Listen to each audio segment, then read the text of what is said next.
Who's ready for a physics lesson? I want it notated that 20 seconds into my speech, their eyes are glossed over. What is this? Who can tell me what this is? Bouncy ball. Bouncy ball. That's Fun good. ball. Good. This is going to represent mass today for my speech. Okay? And if I toss it to Kale, what does that represent? From me to him, what did we have to create for the ball to get there? Velocity. Energy, motion, energy. Good job. Toss it back and catch. Okay, I got it. If I toss it up and it comes down, what is this? Gravity. Okay, good. I got it. Enough with the physics.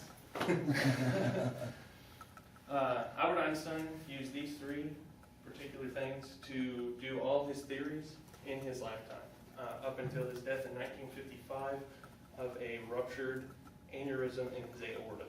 So that's how he died, in case nobody knew that.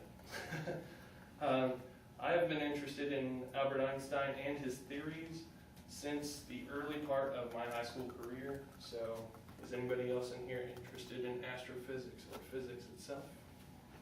Good. No? Okay. Can't even spell it. So today I'm going to tell you about his early life, about his connection to the Nazi Party of World War II, and then I'm going to go over quickly 3 of his works and then 1 bonus work. So when he was young, in John B. Severance's book, it notes that up until he was 5 years old, he couldn't actually speak correctly. So he would often walk around the house, and if he was going to say hi, he would actually mouth the words before he actually told you the sentence until he thought in his head it sounded correct, and then he would say, hi, how you doing? That kind of thing. His sister would be a good sounding board for him.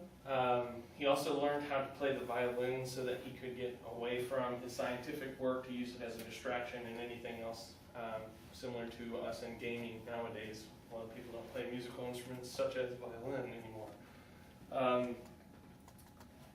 And then he was also in school. He dropped out of high school. I don't know if anybody knew that he was a dropout of high school. The only reason he went back and actually got his high school degree was so that he could go to university, so he could go to college and get a job.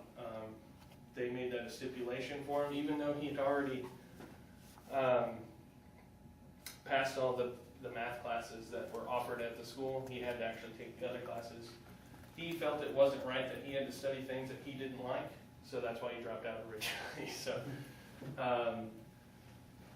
even though he had a recluse nature about him where people didn't think that he actually cared about them or anything like that, it wasn't so much his recluse attitude as much as his scientific work and his actual heritage that would cause him the most pain in his life. So, Hitler, the Nazi leader of World War II,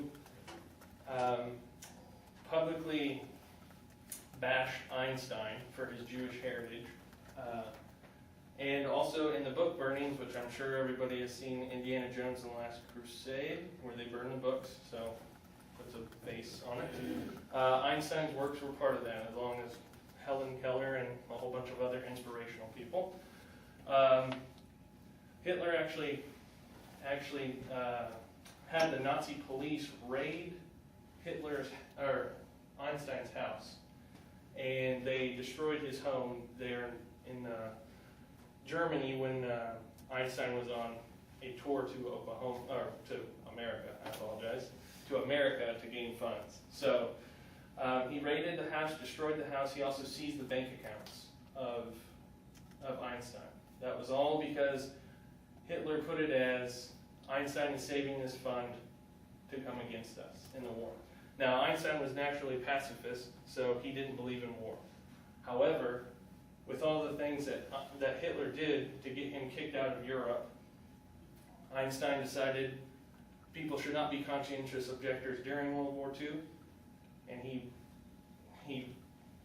got on the platform to actually get pacifists to actually go into the war against Germany. So they did put Einstein at the top of their death list. I don't know if anybody knows about the Nazi death list, but Einstein was at the top of it. They had a reward for Einstein for $5,000. Einstein's quoted as saying, "I didn't even know I was worth that much." So, and then just briefly, some of his works that will stand the test of time with everyone. E equals mc squared, I'm sure everybody knows that. Deals with how objects such as the ball or the table or the chair has energy and how it's created through mass times the speed of light squared. If you want to, you can talk to me about it, about the breakdown of how that works. The special relativity, which came out in 1905, which was one of his papers, dealt with high-speed motion. So, and then he also, in 1915, wrote a theory about,